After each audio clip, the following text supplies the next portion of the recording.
Chapter 1.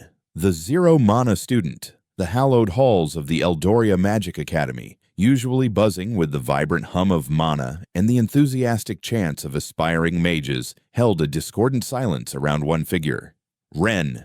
He stood apart, an anomaly in a world where magic was everything, a living testament to failure in a place dedicated to power. He was the Zero Mana Student, ostracized by his peers, pitied by some instructors, and openly ridiculed by others. From the moment he had arrived at the prestigious academy, a beacon of hope for countless youths dreaming of mastering arcane arts, Ren's reality had been a cruel jest. His fellow students, even the least talented among them, could conjure a flickering flame, a wisp of wind, or a minor mana barrier. But Ren?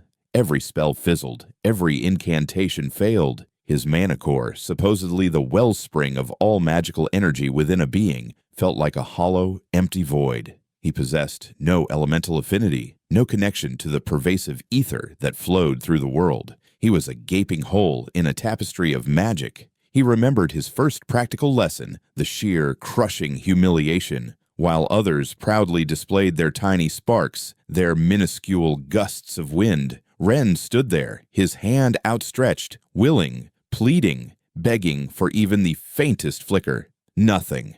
Just the cold, indifferent air. The snickers had started quietly then, growing louder with each successive failure. The whispers followed him through the academy. Zero Mana Ren, the anomaly, the waste of space. Despite the relentless ridicule, despite the crushing weight of his repeated failures, Ren's dedication remained unwavering. He was a commoner, granted entry to the academy on the faintest hope of latent talent, a dream his impoverished family had poured their meager life savings into.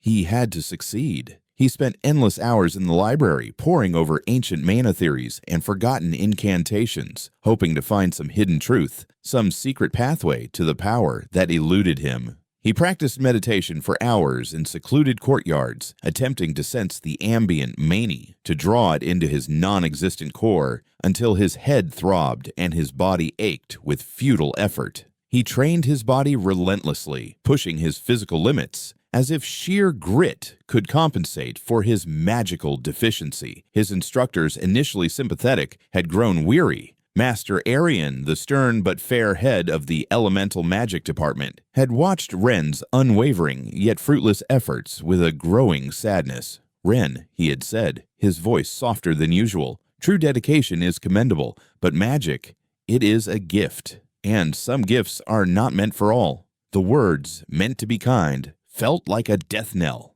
In Eldoria, where magic defined social standing, where class specializations were determined by magical aptitude, a zero-mana individual was relegated to the lowest rung of society, a life of perpetual struggle and insignificance. The whispers of his impending expulsion grew louder. The academy had a reputation to uphold. A zero-mana student was an embarrassment, a blight on its prestigious image. He was simply taking up a valuable spot, a place that could go to a truly promising mage. The summons finally came, a formal meeting with the High Council of Mages, the ultimate authority within the academy, their faces grim, their patience clearly exhausted. Ren stood before them, his heart a frantic drum against his ribs, but his gaze defiant. He had endured so much, fought so hard, he couldn't give up. Not now. Not when his family's hopes and his own desperate yearning for purpose rested on this. Ren. The headmaster's voice was devoid of warmth, echoing in the vast, imposing chamber. Your dedication is noted. However, the academy cannot justify further resources on a student utterly devoid of mana. Your performance is, regretfully, insufficient. You are to be expelled.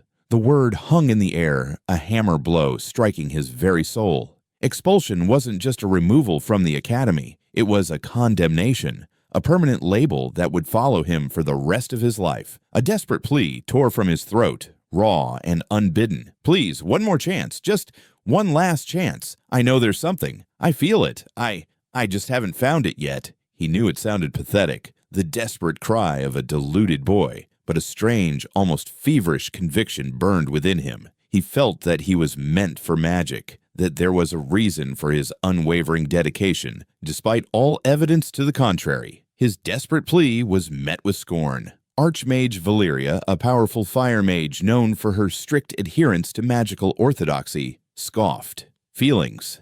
In magic, we deal with quantifiable mana boy, not fanciful delusions. Your feelings have yielded nothing but wasted time. This is not a charity. This is the Eldoria Magic Academy. Her eyes, usually burning with elemental fire, were cold, dismissive. She saw only an anomaly, a stain on their perfect record of producing exceptional mages. The social class tension was palpable. A commoner with no mana was an affront to their established order. The other council members murmured in agreement. The decision was final. The weight of his failure pressed down on him, crushing his spirit. He had tried. He had truly tried. And it wasn't enough. The world, it seemed, had no place for a zero-mana student. As despair threatened to consume him, as the bitter taste of expulsion filled his mouth, a faint, almost imperceptible tremor resonated deep within the ancient stone of the academy itself. Not a physical tremor, but something subtle, like a forgotten chord struck in the deepest depths of time. Only Ren, his manaless existence forcing his senses to perceive what others ignored, registered it. It was a subtle shift in the ambient ether, a distortion that whispered of something truly ancient, something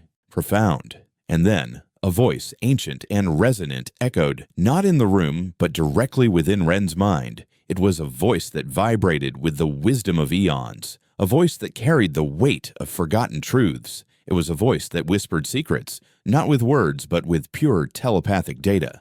The ignorant perceive emptiness. The voice resonated within him, a calm, unwavering presence amidst his despair. But true sight discerns the unseen tapestry, your physiology. It is not devoid. It is different. A cascade of fleeting images flashed through Ren's mind, swirling galaxies of pure energy, intricate networks of glowing lines beneath the surface of Eldoria, beings of immense, unquantifiable power that defied the known laws of mana. He saw glimpses of a forgotten era, a time before the conventional understanding of magic, a time when reality was woven differently. You are a true weaver, the ancient voice continued, its essence radiating a profound sense of recognition, a connection to the primordial essence, unbound by the common channels. What they perceive as absence is merely a different pathway, a secret known only to those who built the very fabric of this existence.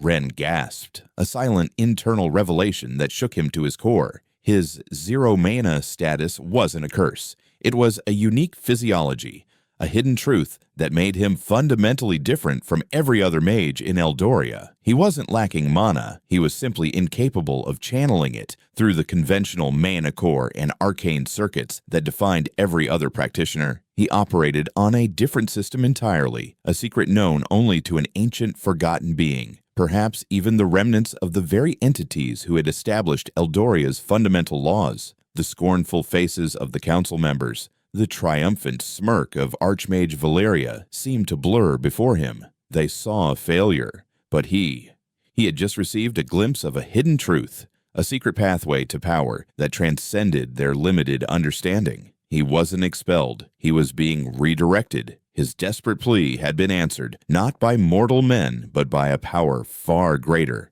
far more ancient. The world had just begun to unveil its true nature to the zero-mana student, and the journey of the true weaver was about to begin. The humiliation of expulsion was merely the prologue to a destiny far grander than any mage at Eldoria Academy could ever conceive.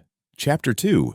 The Mana Core's Awakening. The chilling pronouncement of expulsion still echoed in Ren's ears, a death knell to his dreams, a condemnation to a life of insignificance in a world where magic was everything. He stood on the verge of being cast out from the Eldoria Magic Academy, his reputation as the zero-mana student cemented by countless humiliating failures. The scornful faces of the High Council of Mages and the triumphant sneer of Archmage Valeria were burned into his memory. Yet, deep within him, a nascent warmth had begun to stir, an ancient voice whispering of a hidden truth, a unique physiology that defied all known magical laws. The academy, however, was not yet done with him. As a final, humiliating formality, and perhaps to serve as a stark warning to others, Ren was forced to partake in the final mana manipulation exam. This was a harsh, grueling trial designed not for success, but to definitively expose his utter lack of talent, to highlight his mana deficiency for all to see. It was a public execution of his aspirations, a spectacle of despair. The examination hall pulsed with vibrant mana. Students, their faces etched with a mixture of nervousness and fierce ambition, channeled their mana cores, conjuring complex spells, weaving intricate runic formations, and unleashing controlled bursts of elemental power. The air crackled with etheric energy, alive with the symphony of magic. But around Ren, there was only silence,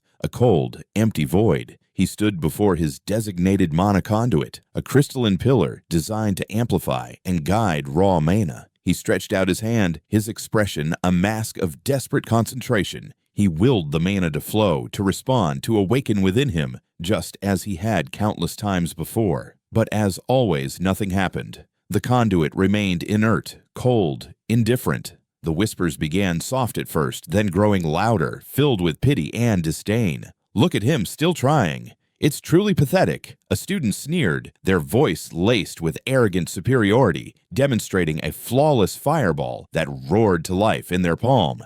Archmage Valeria observed him, her arms crossed, a look of grim satisfaction on her face. A waste of resources, as expected. The Academy's decision is justified. She saw a stain on their perfect record, an anomaly that defied the strict categorization of class specializations and mana aptitude. As the minutes ticked by, as the weight of his failure became unbearable, Ren felt a desperate, raw plea erupt from the depths of his soul. It wasn't a conscious incantation, but a primal scream for power, for purpose, for anything to break this cycle of ridicule and despair. And then it happened. Not a flicker of mana, not a conventional awakening. His body began to undergo a miraculous, terrifying transformation. A searing pain erupted within his chest, not from a mana core, but from somewhere deeper, a place that felt primordial, ancient. His skin flushed with an unnatural heat, and his vision blurred. He felt an immense, dormant energy reservoir stirring, waking from a slumber of millennia.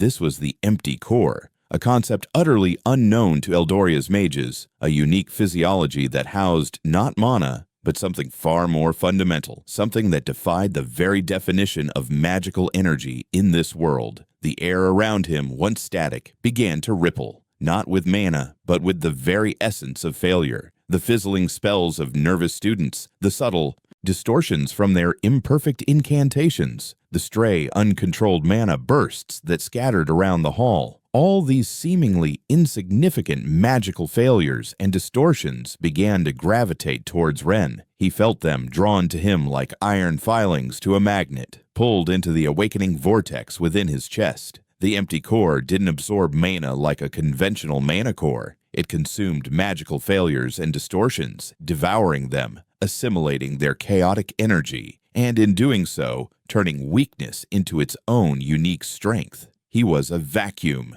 drawing in the very imperfections of the arcane world. The pain intensified, a glorious agony as the chaotic energy was refined, purified, and integrated into his awakening core. Archmage Valeria, witnessing this bizarre phenomenon, gasped, her eyes widening in disbelief. The ambient mana in the hall was inexplicably fluctuating, being pulled towards Ren. What is this? He's draining the residual mana from the air." Her voice, usually so confident, was laced with genuine fear. The mana conduit next to him, which had remained cold and unresponsive, now shimmered with an unnatural light, its readings fluctuating wildly, displaying data completely off the charts. Ren roared, a sound of pure, unbridled power, as his empty core fully awakened. The energy he had consumed, transformed, and refined exploded outwards. It wasn't a spell, not an incantation, not even a controlled mana burst. It was an uncontainable surge, a raw, primal force that defied all known magical classification. The air screamed as currents of chaotic, yet strangely purified energy erupted from his body, slamming into the ornate walls of the examination hall. Panels exploded, the very stone cracked. The mana conduits throughout the hall overloaded, sparking violently, their crystals shattering into glittering dust. The meticulously arranged runic formations on the floor distorted, then disintegrated. It was a localized apocalypse, a silent yet utterly devastating wave of pure power. Students screamed, thrown off their feet by the invisible force.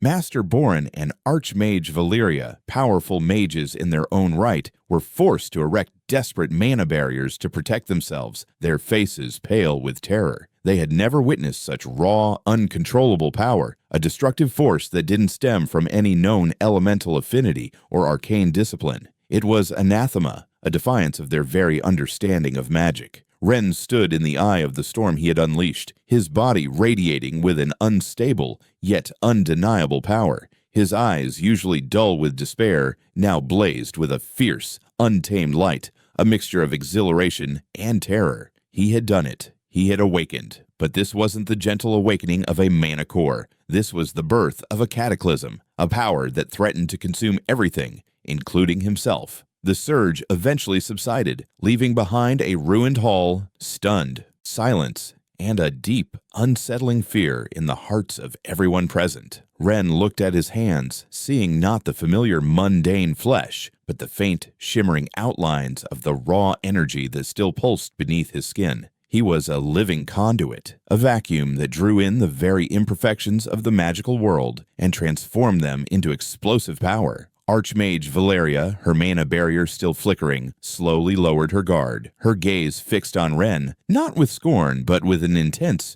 almost frantic curiosity. What is that?" she whispered, her voice barely audible. Her entire understanding of magic, her lifetime of dedicated study, had just been utterly shattered by a zero-mana student. The traditional hierarchies of power, based on mana capacity and elemental affinity, were crumbling before her eyes. Master Borin, equally stunned, approached cautiously, his staff held defensively. His core, "It's not mana. It's absorbing the ambient distortions, turning them into pure energy." His scholarly mind, open to anomalies, was trying to comprehend the incomprehensible. He recognized the profound implications of what he was witnessing. Ren's unique physiology was not a deficiency, but an entirely new form of magical existence. Ren felt the raw power coursing through him, overwhelming and exhilarating. His first accidental spell had been a devastating display of uncontrolled might. He had turned weakness into strength, the very failures of others into his own power. But it was also terrifyingly unstable. He had no control, no understanding of its true limits. The ancient voice, which had whispered of the true weaver and the primordial essence, had given him a gift of immense power, but also an immense burden. He looked at the shocked, fearful faces around him. He was no longer the ridiculed zero-mana student. He was something else, something powerful, something unknown.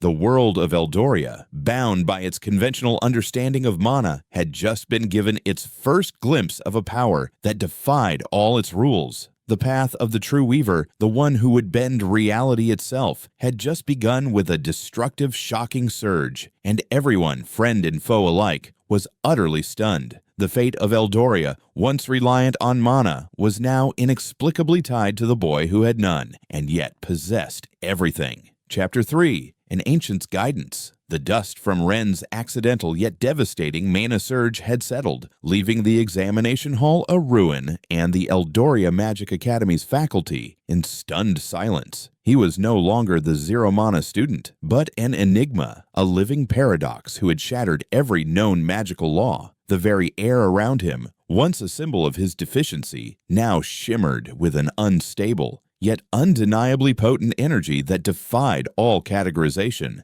The fear of expulsion was replaced by a profound, unsettling awe from the High Council of Mages, and an intense, almost desperate curiosity from Master Borin and Archmage Valeria. Days turned into a blur of frantic observation and bewildered speculation. Ren was kept in a secluded wing of the academy, not as a prisoner, but as a phenomenon under intense scrutiny. Instructors hovered, their senses straining to decipher the unique energy pulsating from his empty core. They tried to replicate his spontaneous outburst to understand its source, but their conventional mana-based theories and arcane principles proved utterly useless. Ren, meanwhile, felt the raw power within him, untamed and overwhelming, a wild beast he couldn't control. He yearned for guidance, for understanding. His wish, it seemed, was about to be granted, not by the bewildered academics of the academy, but by a presence far older, far more attuned to the deeper currents of Eldoria. One quiet evening, as the last rays of the crimson sun bled through the arched windows of his secluded room, a ripple disturbed the ambient mana. It wasn't the clumsy attempt of a student, nor the precise flow of a seasoned mage. This was a disturbance almost imperceptible, a subtle manipulation of the very ether that spoke of immense ancient power. A figure materialized from the shadows, not with a flourish of light or a theatrical incantation, but with the quiet dignity of a timeless being. Elder Lyra. She was a legend whispered in hushed tones, a reclusive ancient archmage believed by many to be a myth. Her silver hair cascaded like a waterfall. Her eyes, deep pools of sapphire, held the wisdom of countless centuries. Her presence radiated a profound calm, an aura that seemed to quiet the erratic hum of Ren's empty core. She wasn't observing him with scientific curiosity, but with a gaze that held understanding, even recognition. The Academy knew of her, of course. She was a foundational pillar of their history mentioned in the oldest texts, but her existence was almost legendary. Her true power, unfathomable. She had retreated from public life centuries ago, choosing solitude in a hidden, mana-rich sanctuary in the highest mountains, rarely, if ever, interacting with the bustling magical society below. Yet, here she was, in Ren's humble room. She had been observing him from the shadows, her ancient wisdom discerning the truth where others saw only anomaly. Young one, her voice was soft, yet it resonated within Ren's mind with the clarity of a bell, bypassing his ears entirely. It was a form of pure thought transfer, a skill so ancient, so advanced, that it was utterly forgotten by modern mages. The chaos you command, it is merely raw potential, a seed awaiting cultivation.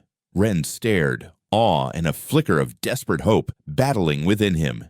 You know what this is?" His own voice, a mere rasp, felt inadequate in her presence. Elder Lyra offered a faint, knowing smile. "Indeed, I have watched for a long time, for an age, in fact. You possess the empty core, a power believed to grant mastery over all magic by transcending conventional mana limits. It is a legend whispered only in the deepest, most forgotten corners of history, a truth carefully concealed from those who would exploit it.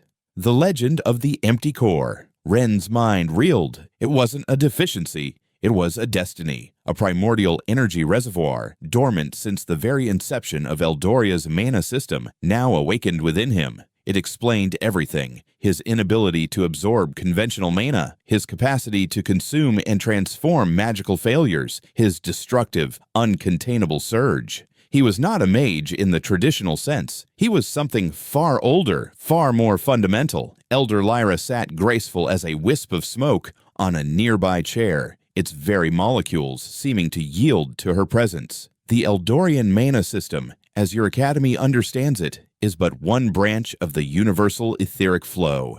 It is a pathway, a channeled river. Your empty core, however, draws directly from the primordial ocean, the raw, unfiltered essence of creation itself. It is why you do not absorb mana, but rather consume its imperfections, its distortions, turning chaos into pure potential. It is the ultimate counterforce, a power designed to bring balance when the very fabric of magic falters. Under her tutelage, Ren's journey into understanding his unique abilities began. It was not a conventional lesson, no incantations to memorize, no formulas to repeat. It was a profound connection, a telepathic transfer of ancient knowledge that bypassed the need for spoken words. Elder Lyra guided him, not by teaching him spells, but by teaching him to understand, deconstruct, and even rewrite magical phenomena. She started with the simplest manifestations of mana. She would conjure a flickering flame, a standard fireball spell, and then,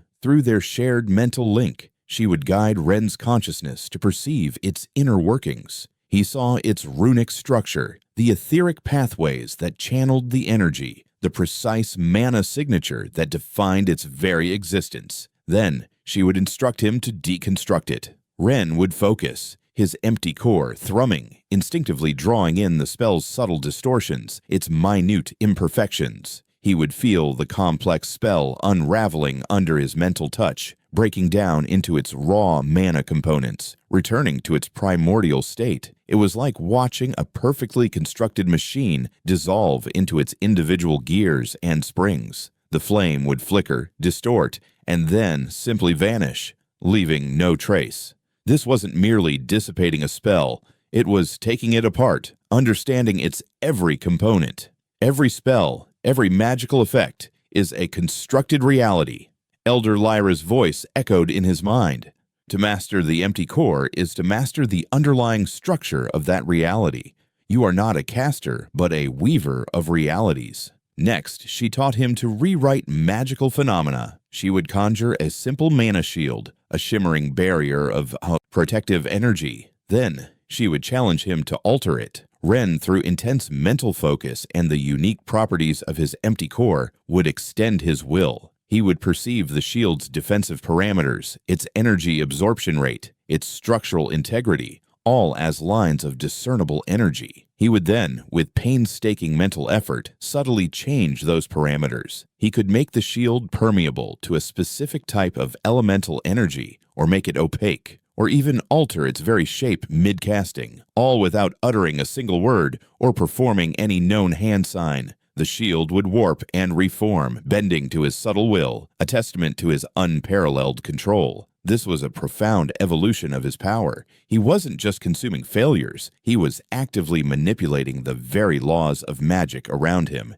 He learned to sense mana flow anomalies, not just in himself, but in others. He could perceive the minute imperfections in a student's casting, the tiny distortions that caused their spells to fizzle, and understood precisely why they failed. This deepened his understanding of conventional magic even further, ironically making him the ultimate magic theoretician despite his zero mana status. Elder Lyra revealed the deeper purpose of the empty core. It was a failsafe, an anomaly designed by an ancient forgotten civilization that preceded even the first mana awakeners of Eldoria. They had foreseen a time when the conventional mana system might falter, when the world's etheric balance might be irrevocably disrupted by an external force, perhaps hinting at a threat even greater than the demonic incursions that plagued his previous life. The empty core was their answer, a last resort, a power that could essentially recalibrate reality itself. She taught him to control the overwhelming surges of power that plagued his initial awakening.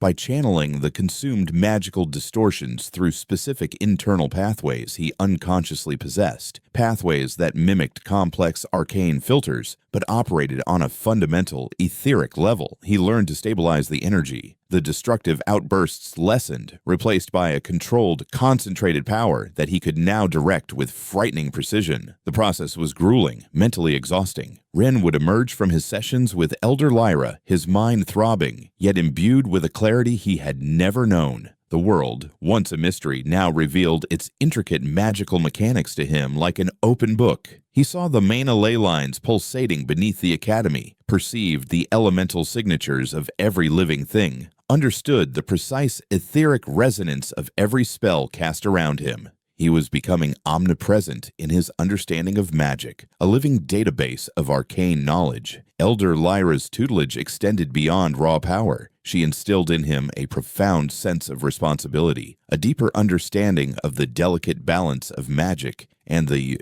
potential for its misuse. She spoke of the dangers of mana corruption, of beings consumed by unchecked power, of the intricate social class tensions that often arose from magical disparities, echoing the subtle observations Ren had already made. She emphasized that true mastery lay not just in wielding immense power, but in understanding its consequences, in becoming a guardian, not a destroyer. As days turned into weeks, Ren's transformation became evident, subtly to others, profoundly to himself. He could now, with conscious effort, perform minor feats of magic, not by casting in the traditional sense, but by subtly rewriting localized mana parameters. He could extinguish a distant flame with a mere thought, not by a spell, but by altering the very concept of combustion around it. He could subtly strengthen a student's failing mana shield, not by adding mana, but by reinforcing its fundamental structure from a distance. These were glimpses of his true power, hidden in plain sight, dismissed by the Academy as unprecedented talent, as the inexplicable genius of the Zero Mana Boy, who somehow defied all rules. Master Born and Archmage Valeria, though still perplexed, found themselves watching Ren with a new, grudging respect.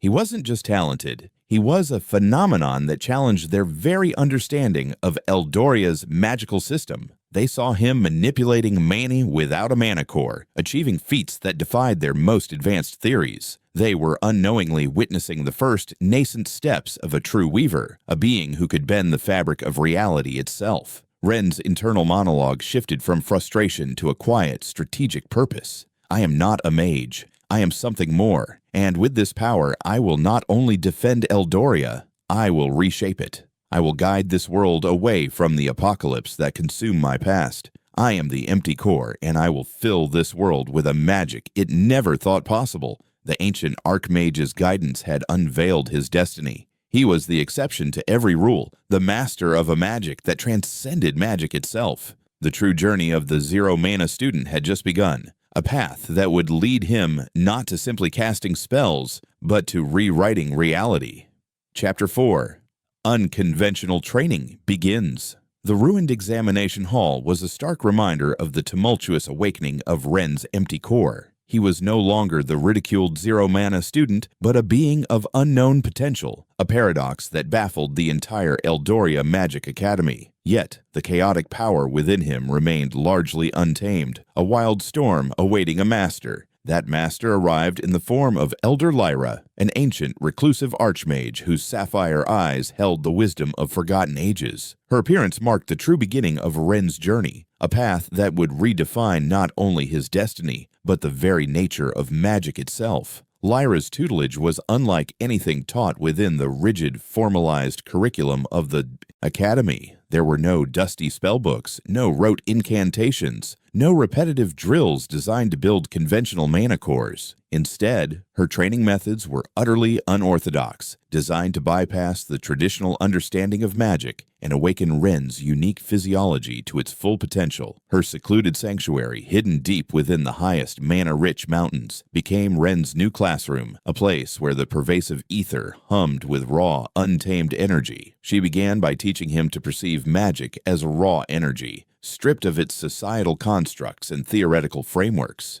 For other mages, mana was channeled through arcane circuits and shaped by runic formations. For Ren, Lyra guided him to see it as pure, unadulterated force, a malleable tapestry of interwoven energies. She would project a simple fireball spell, not as a finished product, but as a complex interplay of elemental affinities and etheric flow. Ren, through their shared mental link, would then dissect it, feeling its raw components, understanding its inherent patterns and minute imperfections. He was learning the language of creation, not just its vocabulary. Her mantra was clear: adapt and innovate rather than memorize. Traditional magic relied on strict adherence to established spells. Lyra encouraged Ren to deviate, to experiment, to find unique applications for his empty core's consumption ability. She would deliberately generate imperfect spells, allowing them to fizzle or distort, creating minor mana fluctuations in the air around him. While a conventional mage would dismiss these as failures, for Ren they were opportunities. His failures were no longer setbacks, they were the very fuel for his growth. As a normal student would absorb mana into their core, Ren's empty core would instinctively consume these magical failures and distortions, devouring the chaotic energy, assimilating its properties, and transforming them into his own unique strength. A fizzled water barrier spell from Lyra would teach him the weaknesses in its structural integrity, allowing him to intuitively understand how to deconstruct it. A distorted lightning bolt would reveal the precise frequency of its electrical mani, allowing him to mimic its effects, not by casting it, but by subtly manipulating the ambient energy. He was turning weakness into strength. extracting profound lessons from every imperfection. The mental exertion was immense. His mind was constantly analyzing, consuming, and adapting. He learned to identify the subtle nuances in different elemental mana, not just through their visual effects, but through their unique resonant frequencies, their taste on his spiritual senses. He began to perceive the underlying laws of magic as mutable, as something that could be bent, twisted, or even subtly rewritten by his unique physiology. Lyra would often push him to his limits, creating complex, multi-layered spell failures, almost overwhelming his empty core with chaotic energy. He would stumble, gasp for breath, feeling the strain on his nascent abilities. But with each challenge, his internal comprehension of magic vastly surpassed his peers. He gained an intuitive grasp of spell theory and mana mechanics that decades of conventional study couldn't provide. He was seeing the entire matrix of magic, where others saw only isolated spells. One exercise involved Lyra generating various mana constructs, simple golems, ethereal shields, phantom beasts, each with intentional flaws. Ren's task was not to destroy them, but to unravel them, to understand their code, and make them cease to exist by consuming their distortions. He learned to meticulously target the mana anchors, the hidden vulnerabilities within even the most robust magical constructs. This wasn't merely dissipating magic, it was taking apart its very essence, atom by atom. Another unorthodox method involved him subtly mimicking their spells with devastating efficiency. Lyra would perform an intricate arcane incantation, a long, complex chant to conjure a powerful defensive ward. Ren, observing her mana flow and the resulting distortions, would then, without a single word or hand gesture, replicate the ward's effect, sometimes even making it stronger or more stable, simply by manipulating the ambient ether around him, drawing on the raw energy his empty core had refined. He was effectively casting without mana, bypassing the conventional means entirely. To the outside world, particularly within the confines of the Eldoria Magic Academy, Ren still appeared largely unremarkable, if perhaps unusually quiet and thoughtful. His academic performance would be adequate, not dazzling, as he still had to feign the struggles of a normal student. He continued to participate in routine classes, subtly making his accidents appear less frequent, more controlled, just enough to maintain his image as a gifted, but still learning prodigy. His profound internal comprehension remained his secret. He often found himself mentally correcting the instructors, seeing the inefficient mana expenditure in their demonstrations, the outdated runic formations they still taught. He identified the flaws in their elemental spell design, areas where a slight adjustment to the etheric flow could dramatically increase a spell's potency or reduce its mana cost. He was a master craftsman observing apprentices, seeing the fundamental flaws in their craft. The lessons with Lyra also delved into the philosophical aspects of magic, the true weaver concept that his unique physiology embodied. She spoke of how magic was intrinsically linked to the will and understanding of the caster, and how conventional mana limits were merely self-imposed boundaries of consciousness. Ren was learning to transcend those boundaries, to connect directly with the primal forces of Eldoria. His internal dialogue was a constant stream of analysis and innovation. If a mere mana distortion can fuel my core, then the vast, untamed energy of a powerful spell could be a limitless reservoir. I don't need to cultivate mana. I need to understand magic's flaws, its chaotic byproducts, to truly grow. He began to envision a new type of magic, one that thrived on the battlefield, where spells would fail and mana would scatter, turning the very chaos of war into his greatest advantage. This was a concept utterly alien to the rigid structure of the academy, where magic was a disciplined, precise art. The physical demands of Lyra's training were equally taxing. He spent hours in intense meditation, not just to refine his empty core, but to strengthen his mental fortitude against the overwhelming influx of raw magical energy. He practiced fluid, adaptive combat forms, integrating his theoretical understanding of mana manipulation with his physical movements, preparing his body to become a vessel for vast, unquantifiable power. He was learning to fight not just with strength or speed, but with the very fabric of magic itself. Through this unconventional training, Ren was not just learning to cast spells. He was learning to be magic, to understand its deepest secrets. His empty core, once a symbol of his shame, was now his greatest asset, consuming weakness, transforming it into boundless potential. While the Academy continued its traditional teachings, nurturing mages within the confines of established rules, Ren was forging a new path, a secret evolution of magic that would eventually shatter those very rules. He was becoming the ultimate anomaly, the one who would redefine Eldoria's understanding of power. The world was awakening to magic, but Ren was awakening to a mastery far beyond its wildest dreams, and the true demonstration of his power was yet to come.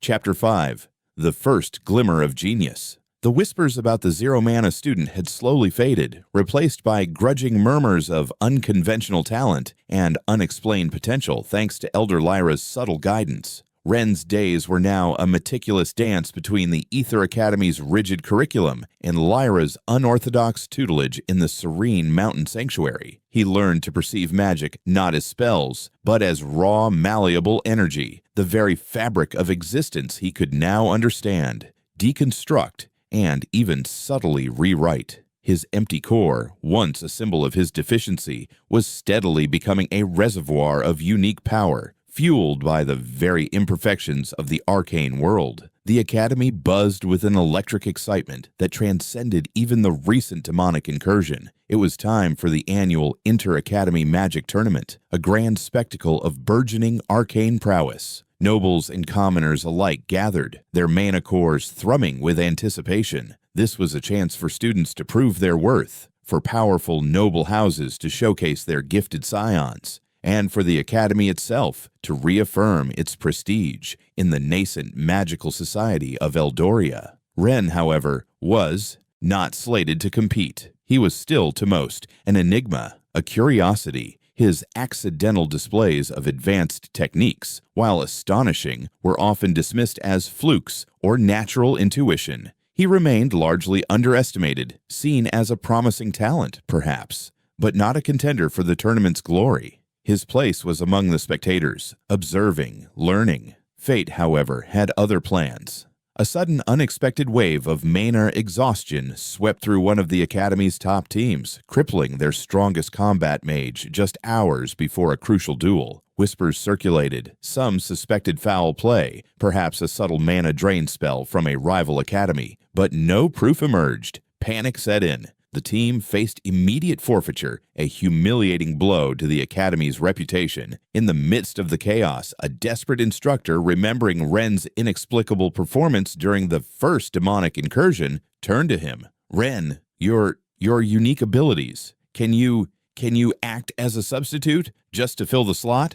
The plea was desperate, born of necessity, not true belief in his competitive prowess. They needed a warm body. Anyone to avoid public embarrassment. Ren, his gaze sweeping over the panicking team, the frustrated instructors, and the smug faces of the rival academies, felt a familiar surge of cold determination. This was an opportunity, a stage. He was still a secret, a hidden weapon, but sometimes a hidden weapon needed a public demonstration. He nodded, his simple agreement echoing through the frantic moments. He stepped into the grand arena, the roar of the crowd momentarily silencing as they recognized the zero-mana student walking onto the dueling platform. Laughter, whispers of derision, and outright scorn erupted. A mana-less substitute? Is the Eldoria Academy truly that desperate? A haughty noble from a rival academy sneered from the stands, his voice amplified by a casual mana enhancement spell. The social class tension was palpable. A commoner and a supposed magical cripple stepping into a stage reserved for the magically elite.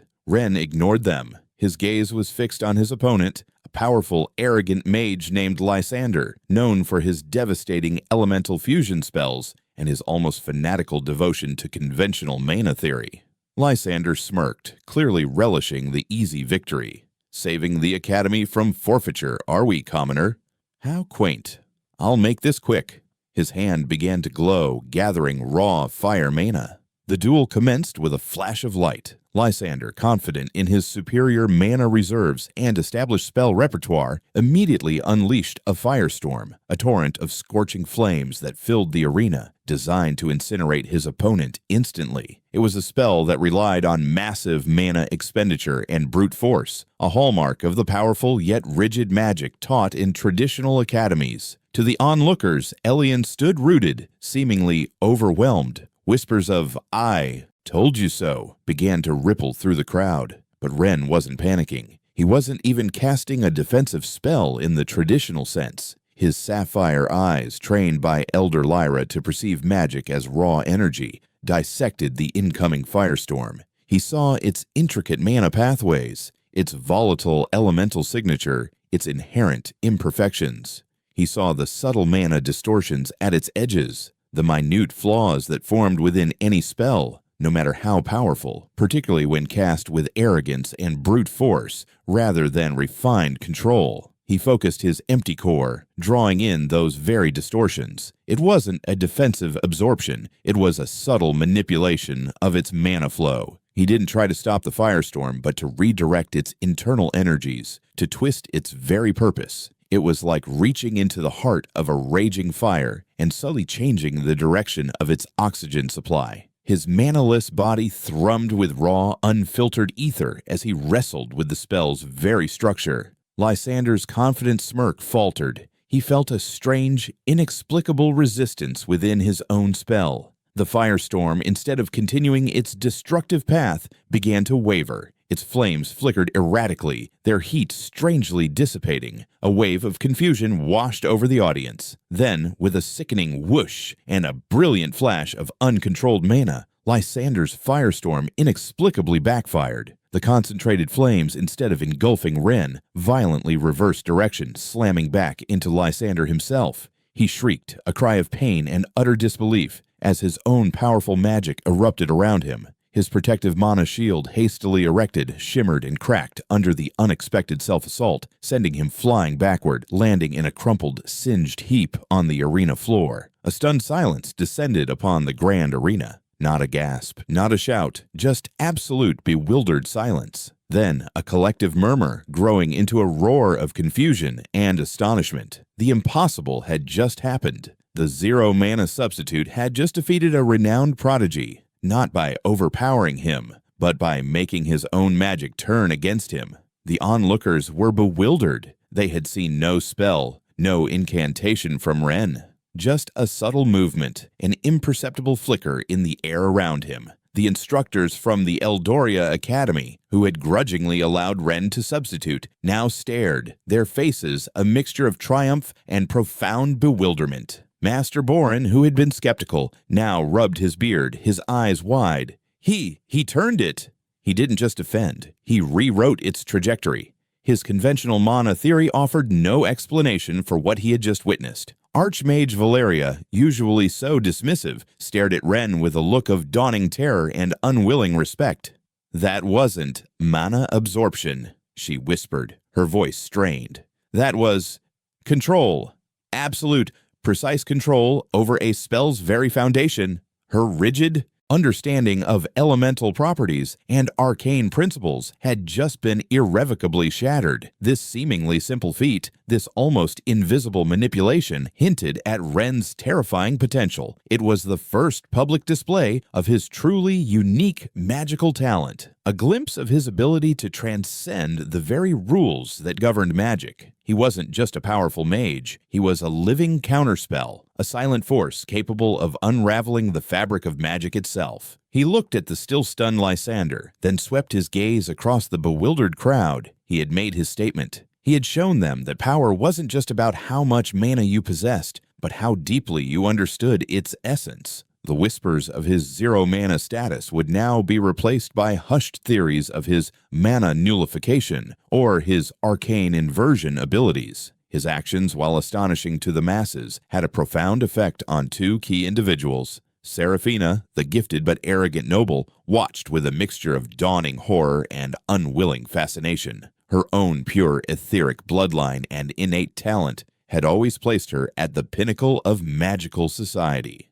But Ren, A commoner, a manaless commoner, had just displayed a level of control that defied all her understanding, all her training. Her competitive spirit, usually arrogant, now felt a genuine, unsettling challenge. She saw him not just as a rival, but as an anomaly that threatened her worldview, a dangerous yet undeniably potent force. Ryan, the quiet but insightful commoner, who had been meticulously observing Ren since their first encounters, simply closed his eyes, a small, knowing smile playing on his lips. He had suspected, he had seen the subtle patterns, the hints of deeper knowledge. Now he had confirmation. Ren was not merely gifted, he was operating on an entirely different plane of understanding. Ryan's intellect, always seeking truth and understanding beyond the superficial, felt a profound validation. He knew then, without a shadow of a doubt, that Elian was the key to unlocking the true secrets of magic. He recognized the calculated risk, the subtle unveiling, and a quiet, unshakable loyalty began to form. The tournament continued, but the true spectacle had already occurred. Ren had not won with a flashy spell, but with an act of profound, subtle manipulation. He had shown Eldoria that the old ways of magic might not be the only ways, that true power might lie beyond the conventional limits they understood. He had marked himself not just as a prodigy, but as a legend in the making.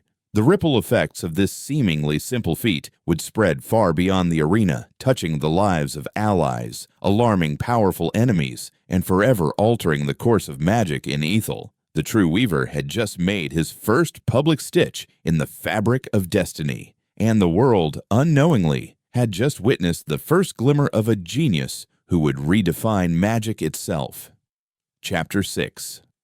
Whispers of the Abyss. The memory of the Inter-Academy Magic Tournament still rippled through the Eldoria Magic Academy, a constant hum of bewildered awe and simmering suspicion. Ren, the zero-mana student who had inexplicably turned an opponent's powerful spell against them, was no longer merely a prodigy. He was a phenomenon, an anomaly that defied all known mana theory. Yet, even as his reputation soared, his internal world was shifting, pulled by a new, unsettling current. His training with Elder Lyra continued in the secluded mountain sanctuary, pushing the boundaries of his unique physiology. He had mastered perceiving magic as raw, malleable energy, learning to understand, deconstruct, and even subtly rewrite magical phenomena with his empty core. His failures were indeed his greatest lessons, allowing him to absorb and master diverse magical principles by consuming the chaotic energy of imperfect spells. But as his control deepened, as his connection to the primordial ether grew more profound, a new chilling sensation began to emerge.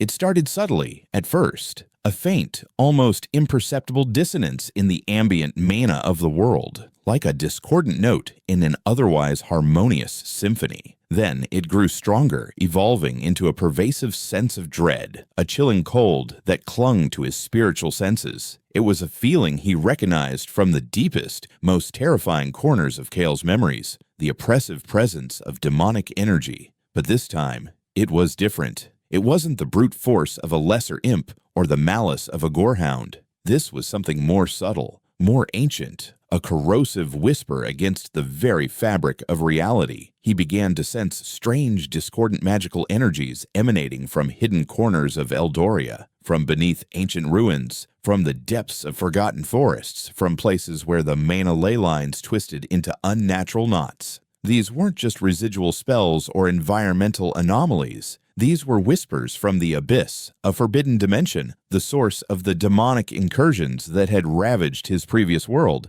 To others, it was an unfathomable, perhaps non-existent threat. To Ren, it was a chilling, undeniable reality. He heard them not with his ears, but with his very soul, a chorus of alien desires of destructive intent, subtly attempting to bleed into Eldoria. During a meditation session with Elder Lyra, as Ren delved deeper into the manipulation of raw ether, a particularly strong wave of this discordant energy washed over him, causing his empty core to thrum erratically. A flash of chilling insight pierced his mind, fragmented images of monstrous, reality-bending entities, not demons, but something beyond demons, their forms shifting, their power twisting the very landscape. He recoiled, gasping, the vision leaving him trembling. Elder Lyra, sensing his distress, her sapphire eyes piercing his very being, offered a grim nod.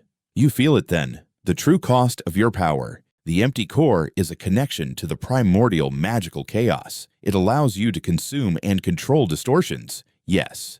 But it also acts as a conduit, a bridge to realms beyond the conventional understanding of mana. Her voice was solemn, grave. The abyss is one such realm. Its raw, destructive energy, its negative mana, resonates with the very principle of chaos that your core consumes. What you perceive as whispers are echoes of its true presence, a side effect of your unique physiology. The revelation struck Ren with the force of a physical blow. His power, his supposed salvation, was intrinsically linked to the very source of the apocalypse. He was a beacon, yes, but also a potential gateway, the very thing he was meant to prevent. He was, in a horrifying twist of fate, inherently connected to. So my power, it draws from the abyss, Ren whispered, a cold dread seeping into his being. The thought was sickening. Was he destined to become a tool of the very forces he despised?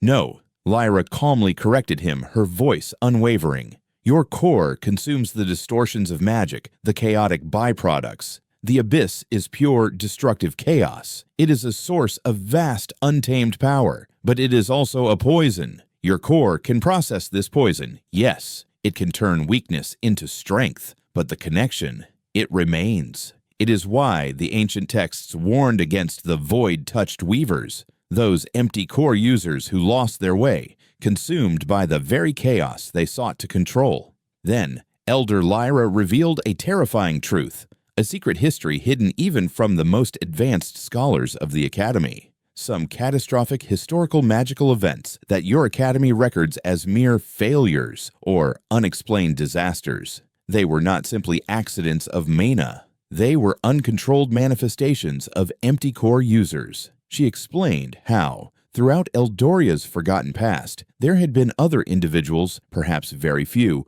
who possessed the empty core. Without proper guidance, without the knowledge of their unique physiology, they had unknowingly tapped into its immense, volatile power. Their attempts to cast conventional spells, or to simply understand their chaotic abilities, resulted in devastating, uncontrollable surges of power, twisting mana, corrupting environments, or tearing holes in reality itself. She cited specific examples. The whispering blight of the sunken city, a legendary magical catastrophe that had turned a bustling metropolis into a ghostly ruin, its inhabitants driven mad by unseen forces. The Academy had always attributed it to a rogue etheric storm. Lyra revealed it was the uncontrolled outburst of an empty core user, their nascent power inadvertently drawing too much energy from the abyss, manifesting reality-bending distortions that led to widespread madness and decay. Another chilling example was the Rift of the Obsidian Peak, a seemingly unexplainable fissure that occasionally bled strange, corrosive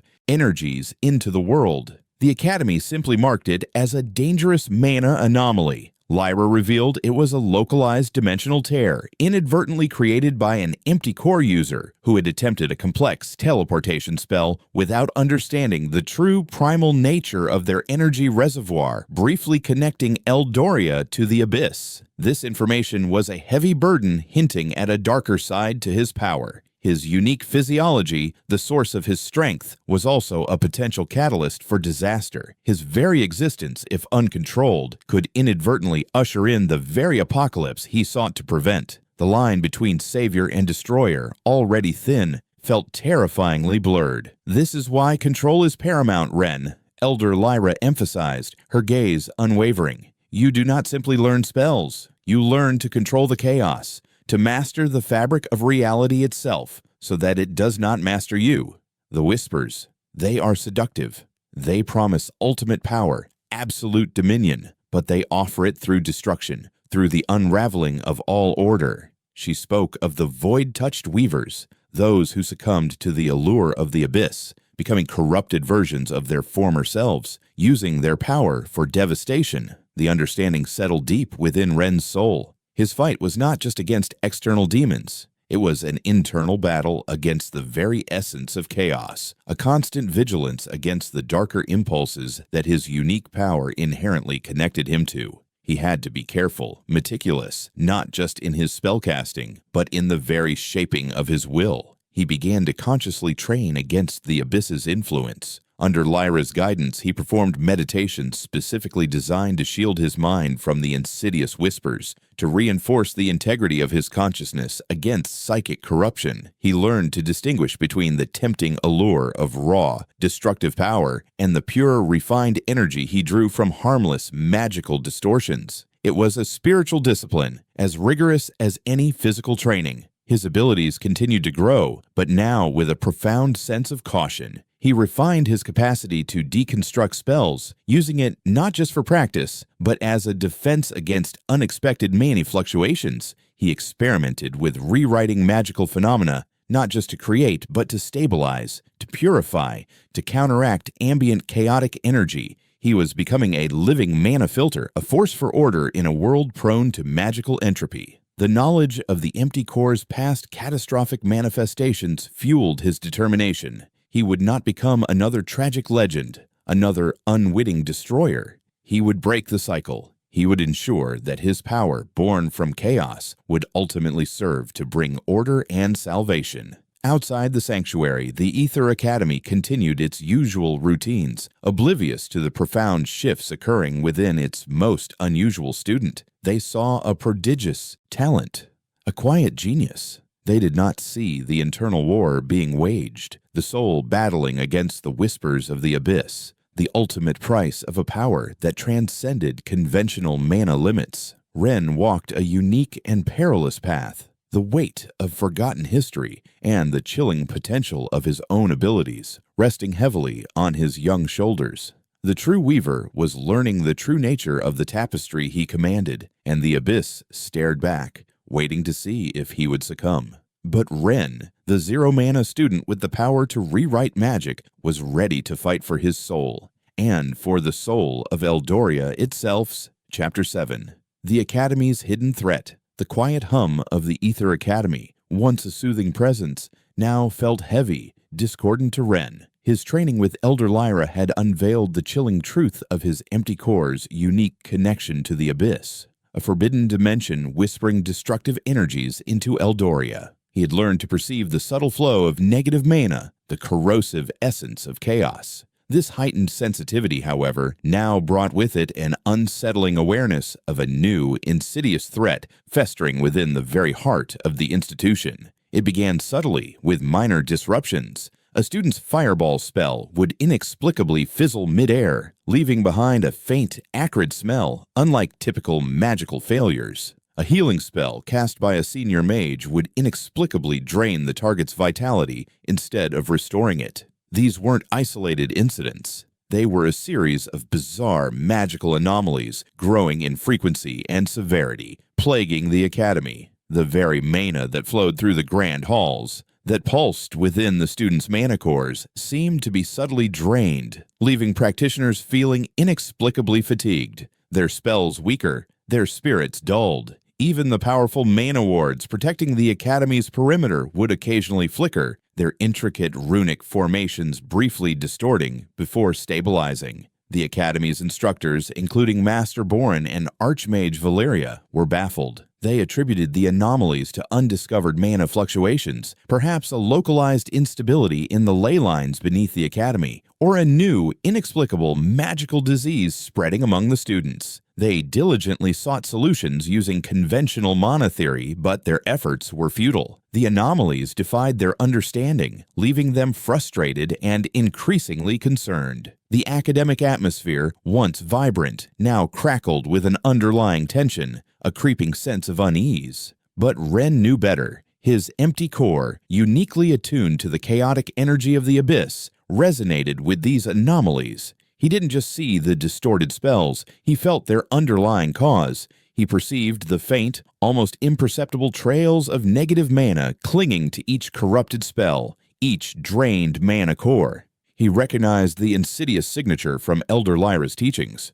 These weren't accidents. These were deliberate acts. His internal monologue churned with a chilling realization. Someone is doing this. Someone is intentionally introducing these distortions, and they are doing it with a subtle precision that suggests an understanding of the abyss, or at least its influence. He moved through the academy halls, his seemingly casual observations masking a heightened awareness. He watched students, instructors, even the academy's administrative staff, searching for the source, the orchestrator of this silent, internal assault. His unique connection to the abyss, usually a source of both power and peril, was now his greatest investigative tool. He could feel the abyssal energies being siphoned, subtly manipulated, then released as precisely targeted corruptions. It was like tracing a poison back to its source, not by chemical analysis, but by feeling the subtle tremor of its malevolent essence. His investigation, conducted in secret, led him to a small, isolated faction within the academy. They were not powerful, well-known mages, but a group of mid-level instructors and ambitious students, mostly from lesser noble families or disgruntled commoners who felt overlooked. They held clandestine meetings in secluded areas of the academy, their whispers hushed, their movements furtive. He recognized a desperate ambition in them, a yearning for power that transcended the normal academic pursuit. He also recognized the subtle, almost imperceptible mark of abyssal influence on them.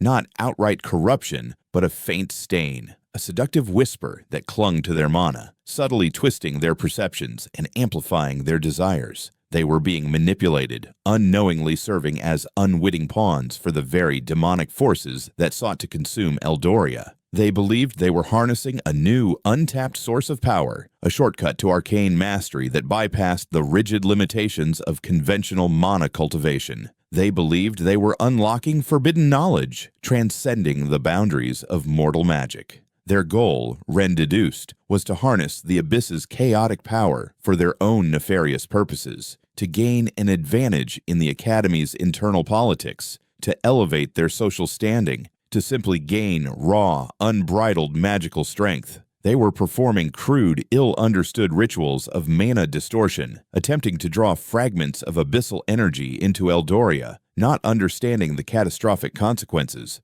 Fools, Ren thought, a cold fury building within him. They believe they are taming a wild beast, but they are merely inviting a predator into our home. He had witnessed the true devastation wrought by the abyss in his past life. He knew the insidious nature of its corruption, how it twisted not just magic, but minds, turning ambition into a weapon for destruction. These individuals, in their blind pursuit of power, were unknowingly drawing the entire realm closer to destruction. Each successful mana drain, each corrupted spell they achieved was like loosening another bolt on the grand dimensional lock that kept Eldoria safe from the full might of the abyssal domain. He had to dismantle their plans swiftly and silently. He couldn't expose them publicly, not yet. The Council of Elders, steeped in traditional mana theory, would likely scoff at accusations of abyssal influence without undeniable physical proof that would reveal the terrifying truth of the demon realm,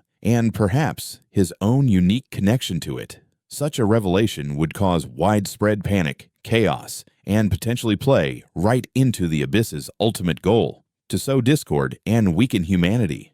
His mission was to protect Eldoria, and that meant acting with extreme caution. He began his counter-operations, leveraging his empty core's ability to understand, deconstruct, and even rewrite magical phenomena. He initiated a series of subtle, undetectable interventions. When the hidden faction attempted to perform a mana-draining ritual on a group of unsuspecting students, Ren would be nearby. He wouldn't directly interfere. Instead, he would subtly rewire the mana flow in the area, causing their crude ritual to backfire, not with a violent explosion, but with a sudden, inexplicable mana surge that would harmlessly overload their own mana cores, leaving them temporarily exhausted but unharmed. The faction would be frustrated, blaming unforeseen mana fluctuations, unable to pinpoint the true cause. He also used his knowledge of abyssal energy to counter their attempts to harness its power. He knew that raw, negative mana, if not properly contained, would rapidly destabilize.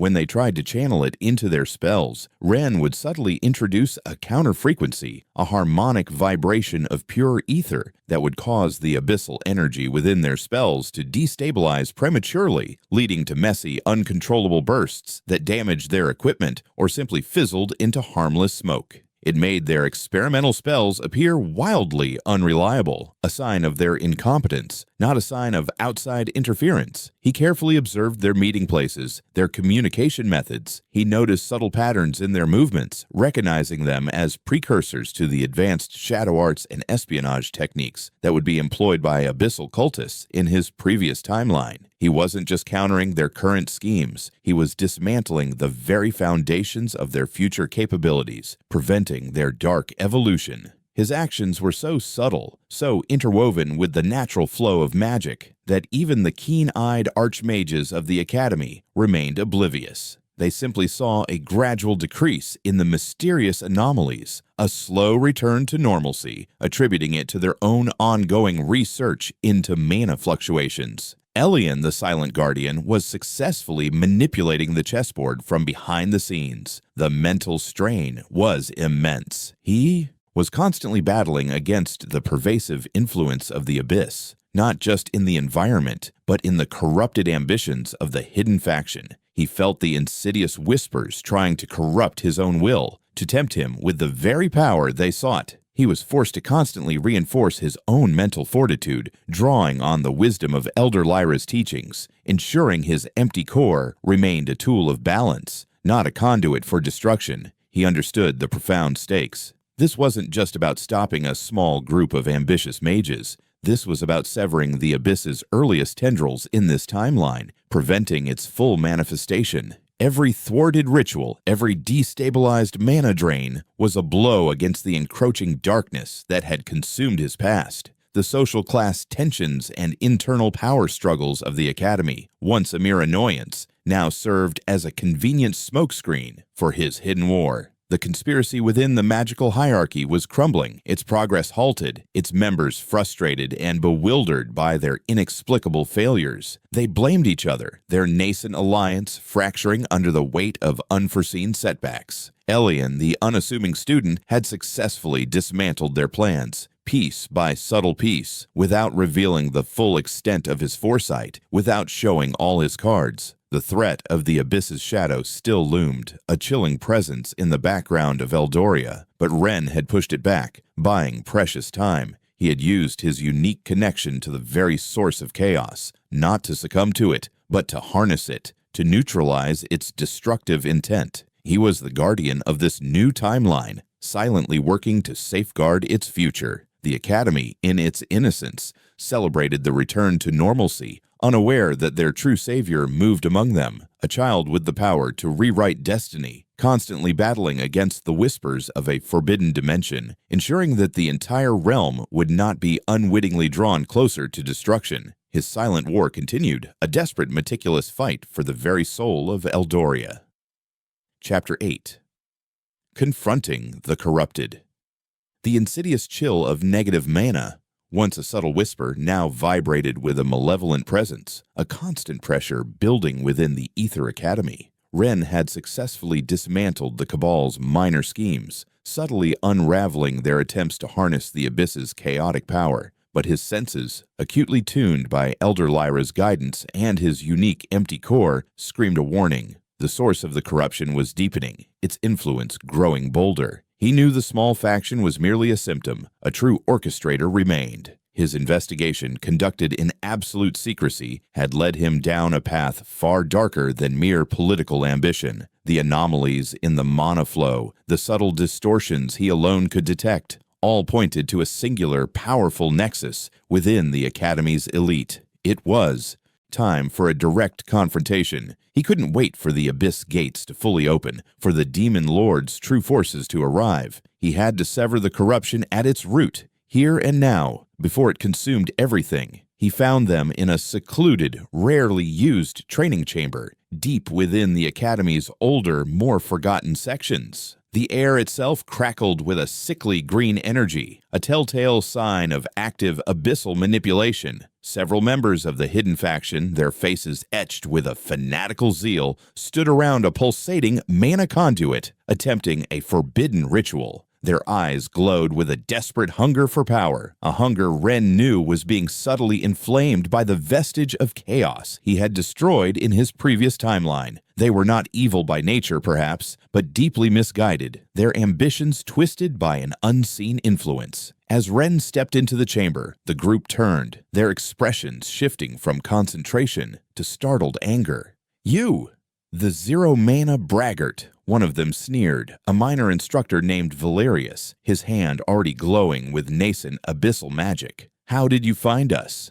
Their arrogance, fueled by their belief in superior forbidden knowledge, was palpable. "Your magic leaves a stench," Ren stated, his voice calm yet resonating with an authority that belied his youth. His sapphire eyes, sharpened by Lyra's teachings, effortlessly perceived the corrupted mana pathways coursing through their bodies, the subtle, malevolent foreign energy intertwined with their own mana cores. He saw their misguided attempts to draw from the abyss, oblivious to the fact that they were merely becoming conduits for its destructive will. "Silence, impudent child," Valerius roared, unleashing a burst of corrupted fire, its flames tinged with a sickly green hue, consuming the ambient mana as it flew towards Ren. It was a spell designed to drain its target, to leave them helpless. But Ren didn't move. He simply observed. His empty core thrummed with a quiet power, sensing the chaotic essence of the corrupted spell. He allowed the fire to wash over him, and to the faction members' horror, it didn't burn. Instead, the green flames shimmered, distorted, and were effortlessly nullified, absorbed into Ren's very being, fueling his core.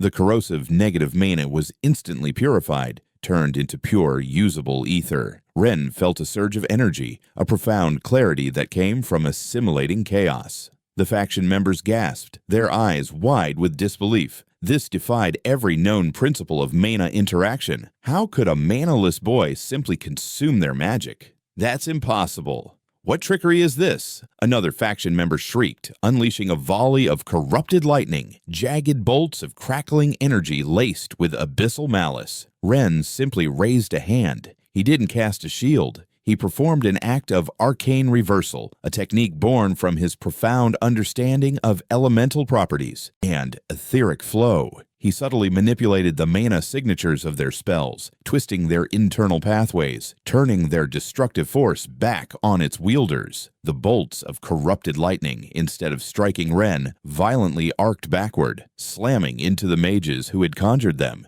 They screamed as their own magic, now unstable and uncontrolled, coursed through their bodies, shocking them into unconsciousness. Their faces were blackened, their robes singed, but they were alive. Ren chose not to harm them permanently. They were victims, albeit unwitting ones. This was a public showcase of his burgeoning, god-tier talent. He was not just countering their magic, he was bending its very laws. He wasn't stronger, he was fundamentally different. He was revealing a power that transcended the conventional understanding of Eldoria's magic, a power that could deconstruct and rewrite arcane phenomena at will. His empty core was not a deficiency, but the ultimate counterspell. "Enough!" A voice boomed from the shadows, filled with a deep, world-weary authority. From behind the fallen faction members stepped Professor Silas. He was not just a mage, he was a disillusioned master mage, a highly respected figure within the academy, known for his groundbreaking research into ancient wards and dimensional theory. His hair was streaked with gray. His eyes, usually sharp and intellectual, now held a haunted, almost manic glint. He wielded a staff that pulsed with a dark, yet incredibly stable, abyssal energy, a far cry from the crude manipulations of his followers.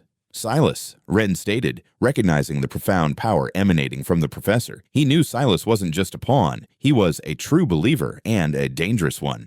"The boy is truly unique," Silas mused, his voice devoid of anger, tinged instead with a strange reverence. He looked at Ren with an intense analytical gaze, as if seeing not a child, but a mirror reflection of a forgotten truth. "The empty core.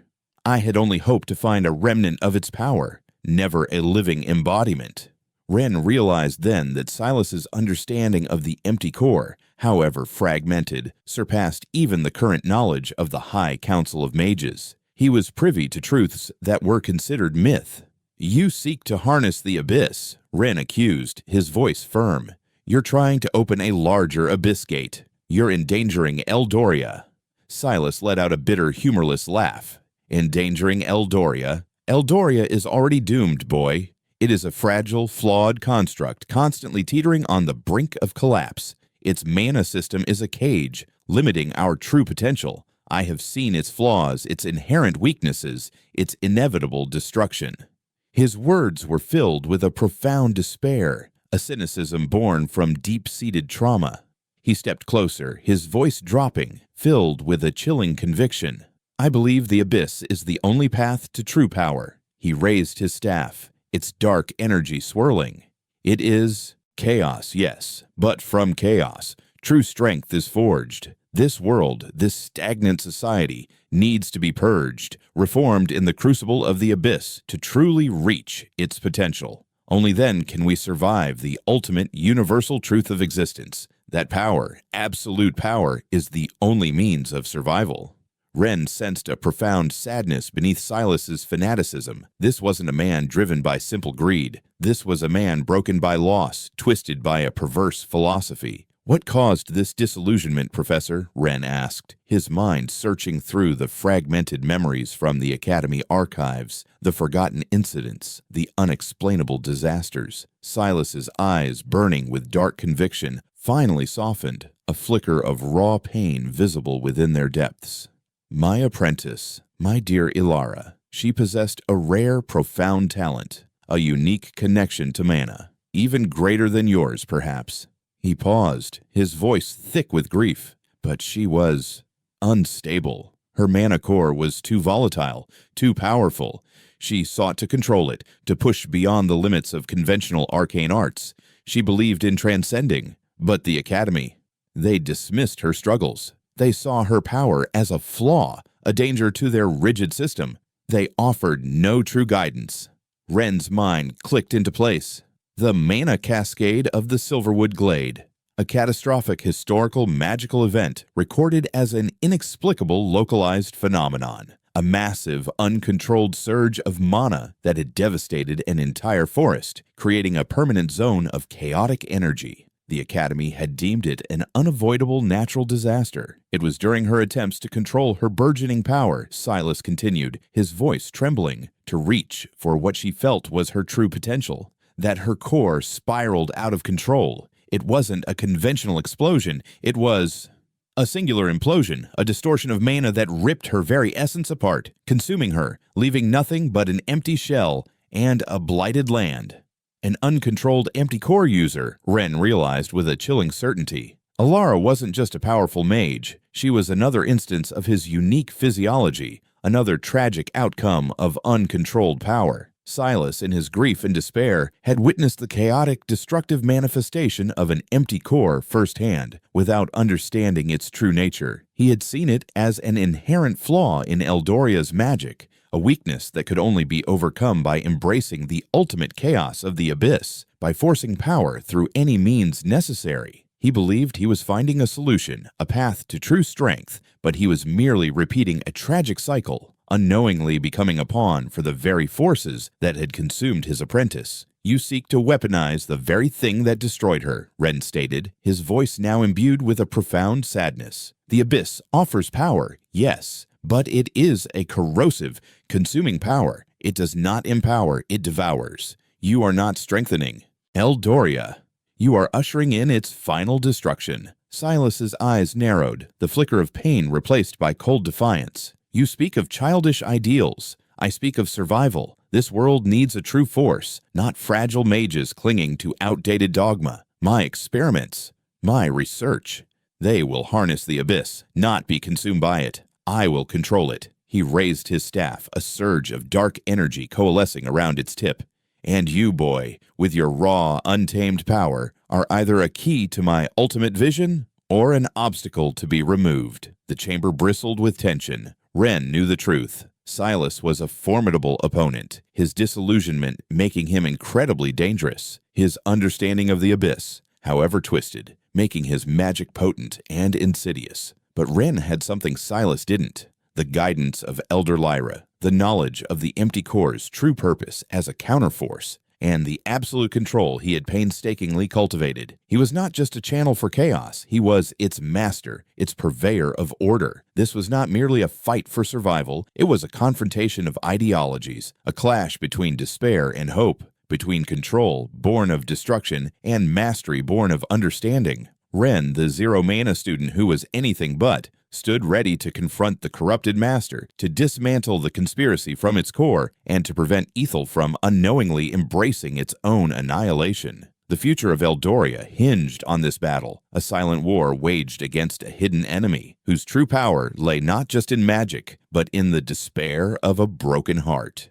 Chapter 9. The Abyss's Maw. The oppressive presence of negative mana, thick and suffocating, had become a palpable weight within the ancient catacombs beneath the Eldoria Magic Academy. Ren's senses, acutely honed by Elder Lyra's teachings and his unique empty core, screamed a desperate warning. The subtle manipulations, the hidden conspiracy he had painstakingly unraveled, had culminated in this horrifying moment. Professor Silas, once a respected master mage, now a disillusioned zealot, was poised to unleash the very apocalypse Ren had been reborn to prevent. The air in the hidden chamber pulsed with a sickly green glow, the chilling signature of the abyssal domain made manifest. Silas, his face etched with a fanatical, almost serene determination, stood at the heart of a vast, intricate ritual circle. Runes crackling with dark energy snaked across the ancient stone floor, drawing power from hidden ley lines that converged beneath the academy. His staff, imbued with a deep, stable form of abyssal magic, thrummed with ominous power. He wasn't merely attempting to open a portal, he was initiating a full gateway to the abyss, a tear in the dimensional fabric that threatened to unleash its destructive energies upon the world. Ren burst into the chamber, Lyra a blur of ancient power beside him.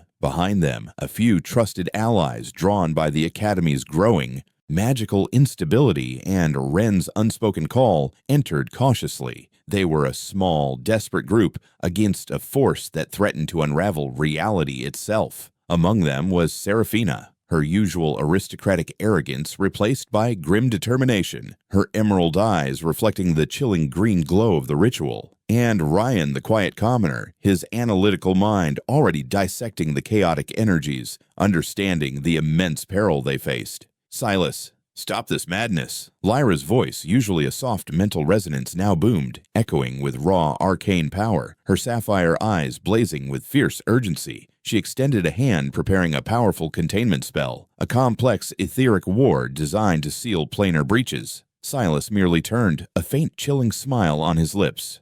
Too late, Lyra.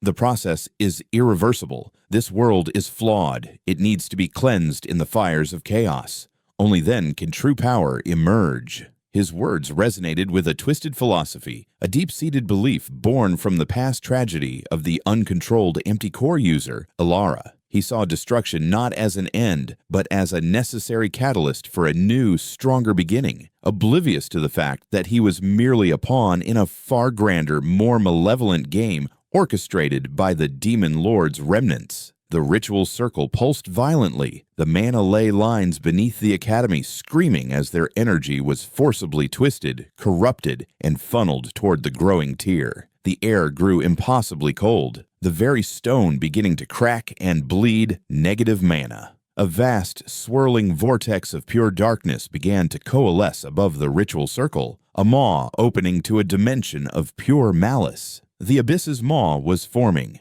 "He's accelerating the rift," Ryan shouted, his analytical mind quickly grasping the dire situation. "The mana readings are skyrocketing. He's using the Academy's own network to fuel it."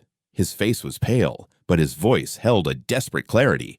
"We must break the ritual," Seraphina yelled, already conjuring a series of rapid-fire elemental blasts, aiming for the glowing runes of the circle. Her spells, potent by Academy standards, seemed to merely ripple against the dark energy, barely slowing its progress. Silas merely raised his staff, a shimmering shield of abyssal energy erupting around the ritual circle, deflecting Seraphina's attacks with effortless grace. Futile. This ritual draws from a source you cannot comprehend. It is the raw power of primordial chaos. He unleashed a counterattack, a wave of corrosive negative mana that swept towards Ren and his allies, designed to consume their mana and their very spirits. Ren stepped forward, his eyes blazing with a fierce resolve. This was it.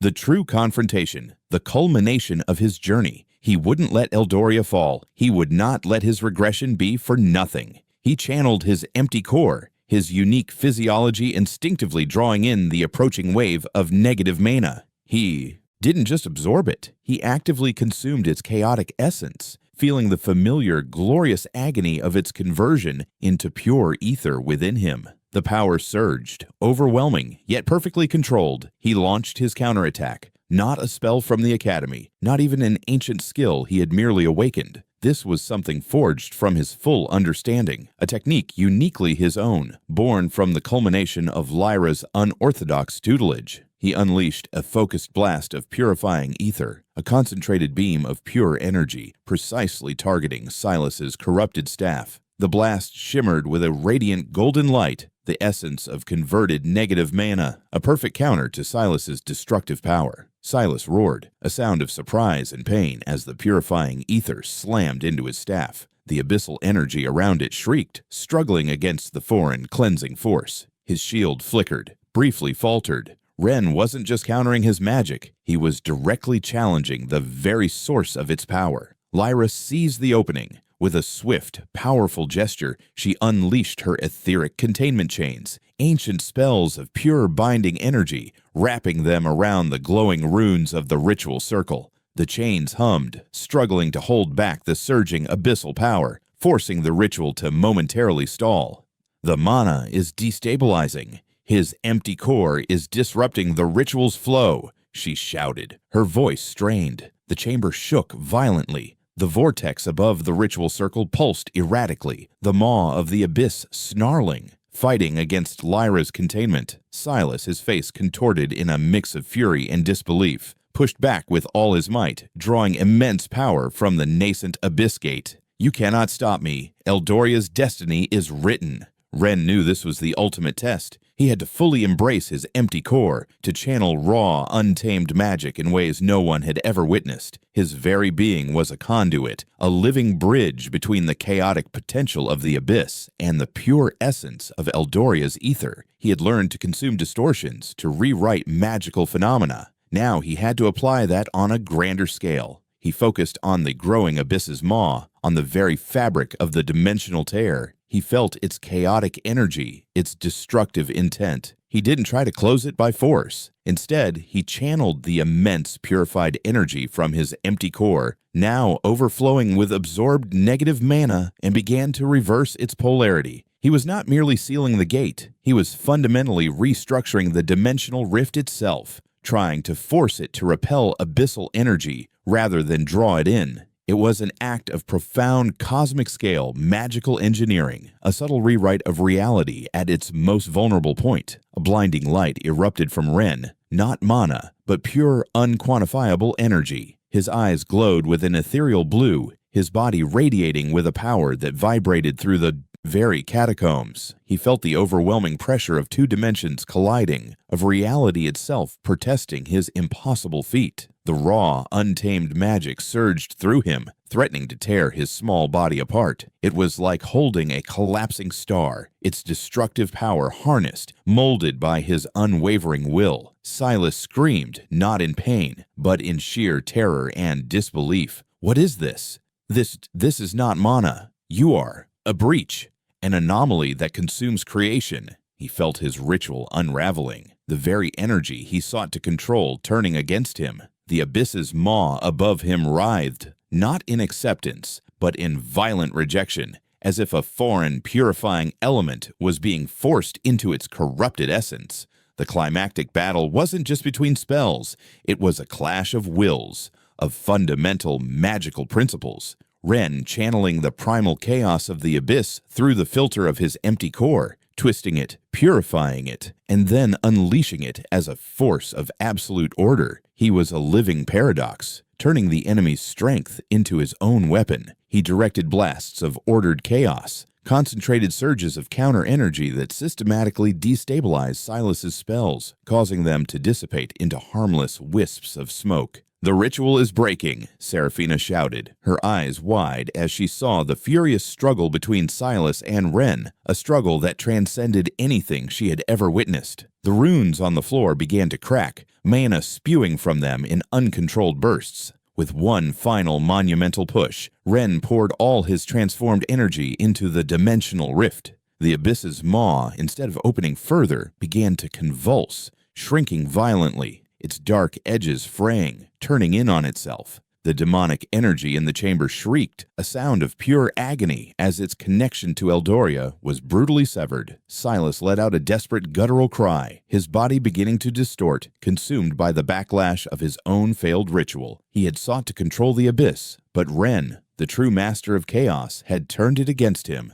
"No, my vision, my power," he shrieked, his form dissolving into faint, green motes of negative mana, absorbed back into the dimensional curtain. He wasn't destroyed, he was merely dispersed, his consciousness scattered, a victim of his own misguided ambition. The great portal to the abyss, which had threatened to devour Eldoria, imploded with a silent, blinding flash. The lingering, oppressive cold vanished, replaced by a profound sense of peace. The catacombs, once bathed in sickly green light, now shimmered with the pure, harmonious glow of purified mana. Ren, utterly drained, collapsed, his small body trembling, but his eyes resolute. He had done it. He had faced the abyss, confronted its unwitting pawn, and averted the apocalypse that had consumed his past. The battle had forced him to fully embrace his empty core, to channel raw, untamed magic in ways no one had ever witnessed, pushing his unique physiology to its absolute limits and beyond. He was no longer just the prodigy, he was the guardian, the bulwark against the coming darkness, forged in the crucible of chaos. The whispers of the abyss had been silenced, its maw closed, and Eldoria, unknowingly, had just been saved by the zero-mana student, who was, in truth, its ultimate master of chaos and order. The true journey of the true weaver was just beginning, and the world was now a cleaner, safer place because of his impossible power. Chapter 10. The God-tier Ascendant. The oppressive, suffocating weight of negative mana had reached its horrifying crescendo within the deepest catacombs of the Eldoria Magic Academy. The gaping maw of the Abyss Gateway, a swirling vortex of destructive energy, threatened to tear through the very fabric of reality, poised to unleash its full consuming might upon Ethel. Professor Silas, his form wreathed in the sickly green aura of abyssal magic, stood as its zealous herald, a disillusioned master mage consumed by his twisted philosophy. He believed he was ushering in a new era of power through chaos, unknowingly serving as a direct conduit for the very forces that sought to obliterate their world. Ren, the zero-mana student who was anything but, confronted him, his sapphire eyes burning with unyielding resolve. Alongside him, the ancient archmage Lyra and a handful of trusted allies, the now reverent Seraphina and the astute Rianne, braced themselves for the climactic battle. This wasn't merely a fight for survival, it was a desperate race against time, a direct clash for the soul of Eldoria. "The ritual is complete, boy. The gateway opens," Silas roared, his voice amplified by the raw, abyssal energy surging through him. He flung a torrent of corrosive darkness at Ren, a wave of pure destructive intent. His face was a mask of zealous triumph, convinced of his inevitable victory. Ren met the attack head-on, his empty core, now fully awakened and honed by Lyra's unorthodox tutelage, thrummed with boundless potential. He didn't evade. He extended his hands, his unique physiology instinctively drawing in the very essence of the incoming negative mana. The corrosive darkness, instead of harming him, was absorbed, consumed, and meticulously purified within his core, transforming into a searing, pure ether. The familiar, glorious agony of assimilation coursed through him, empowering him with the very energy Silas sought to wield. "Your power is merely chaos, Silas." Ren's voice, though still that of a youth, resonated with a profound authority, echoing in the chamber. "And chaos, left untamed, consumes everything, even its master." He redirected the purified energy, lashing out with a radiant beam of cleansing ether, forcing Silas to erect a desperate shield of dark mana. The chamber became a maelstrom of conflicting energies. Silas, desperate to complete the gateway, unleashed barrages of abyssal spells, blasts of necrotic energy, curses that sought to drain mana, attempts to twist the very stone of the catacombs into his monstrous thrall. His power was immense, fueled by the raging gateway behind him. He was a master of conventional magic, now corrupted and amplified by a direct connection to the abyss. But Ren was more. He was the true weaver. He moved with a supernatural grace, effortlessly nullifying Silas's spells, not by clashing with them, but by deconstructing their mana pathways mid-flight, causing them to dissipate harmlessly. He would subtly manipulate the ambient ether, creating localized vacuums that would draw Silas's chaotic energy into his empty core, turning the formidable attacks into fuel for his own burgeoning power. He wasn't merely defending, he was consuming, growing stronger with every attack Silas launched. Lyra, her face grim with concentration, worked tirelessly alongside him. Her ancient etheric containment spells, complex runic formations of pure binding energy, pulsed around the edges of the raging gateway, struggling to contain the volatile dimensional tear. Her sapphire eyes, usually calm, now blazed with fierce urgency as she channeled every ounce of her prodigious mana. His core, it's like a limitless well. It's consuming the dimensional distortions themselves, she shouted, her voice strained, marveling at the unprecedented sight. Seraphina and Ryan, along with the other trusted allies, fought desperately to protect Lyra, fending off the waves of minor abyssal creatures that now began to leak through the destabilized gateway. Spectral imps and shadowy lurkers, manifestations of pure chaotic energy. They unleashed their most powerful elemental spells, their efforts bolstered by the advanced techniques Elian had subtly taught them. The sounds of combat, the clash of magic and steel, filled the chamber, a desperate symphony against the roar of the abyss. Silas, his frustration mounting, focused his power. You defy the inevitable. This is Eldoria's fate. He conjured a massive abyssal nova, a self-sustaining vortex of pure destructive energy, and hurled it directly at Ren, an attack designed to utterly consume anything in its path. It was his most potent, most desperate spell, drawing directly from the nascent gateway itself. Ren felt the terrifying power of the nova. It was raw, untamed chaos, a direct extension of the Demon Lord's will from his past life. This wasn't just a spell, it was a fragment of the abyss itself. His empty core screamed, urging him to consume,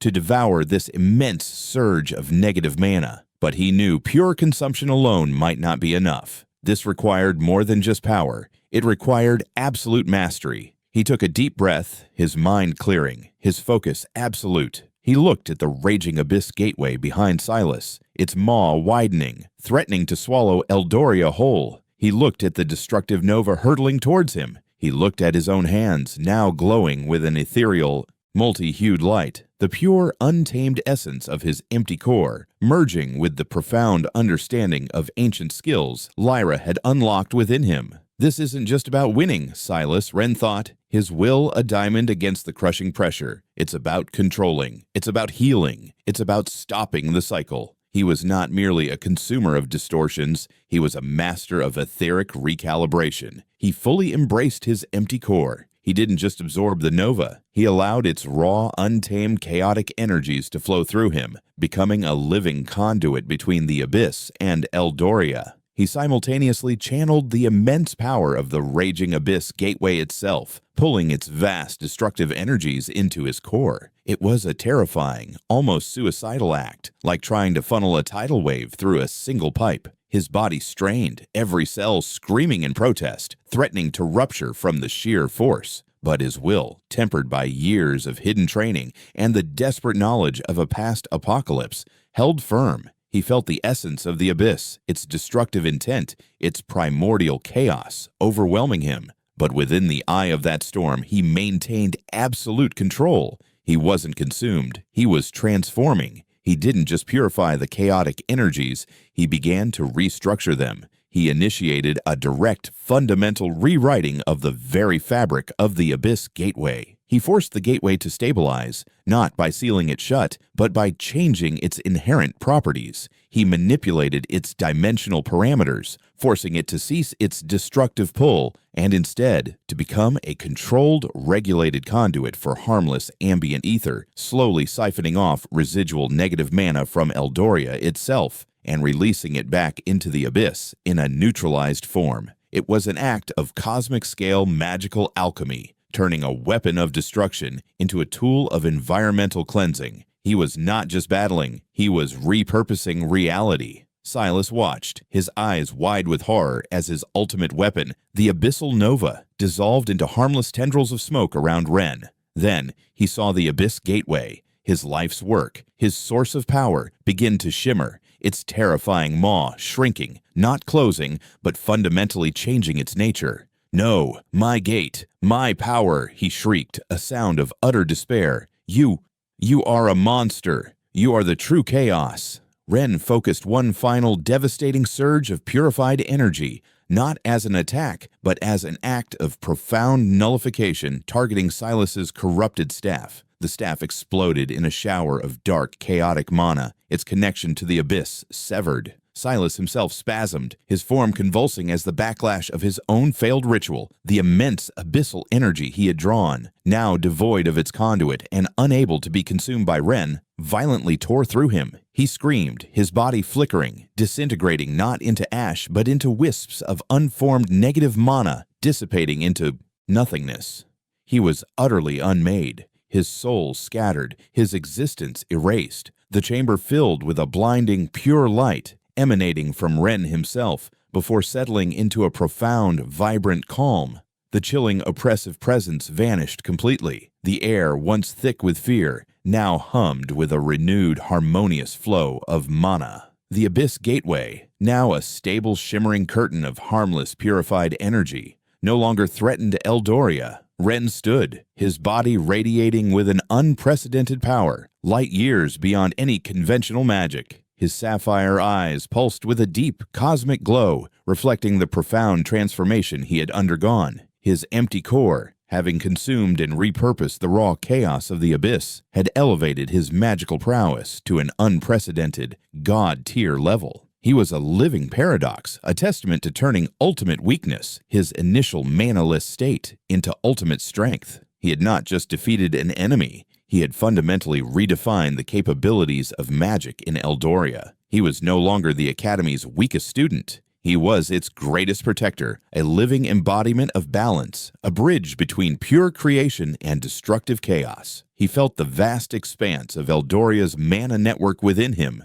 every ley line, every mana core, every whisper of ether. He was attuned to it all, its guardian, its shepherd. Lyra approached him, her ancient eyes wide with a mixture of awe and profound reverence, a faint, proud smile on her lips. "The true weaver," she whispered, her voice filled with emotion. "You have transcended, Ren. You have rewritten destiny itself." Seraphina and Ryan, alongside the other allies, stared at him, their faces reflecting the immense power and serene authority he now exuded. They felt the fundamental shift in the world, the pervasive sense of peace and stability. The system sickness and other mana-related ailments that plagued society would now recede. The threat of the abyss was not just contained. Its fundamental nature in relation to Eldoria had been redefined. Ren looked at the purified gateway, then at his allies, his gaze filled with a quiet, knowing power. The battles were not truly over. Eldoria would still need guidance, protection, but he had fundamentally changed the playing field.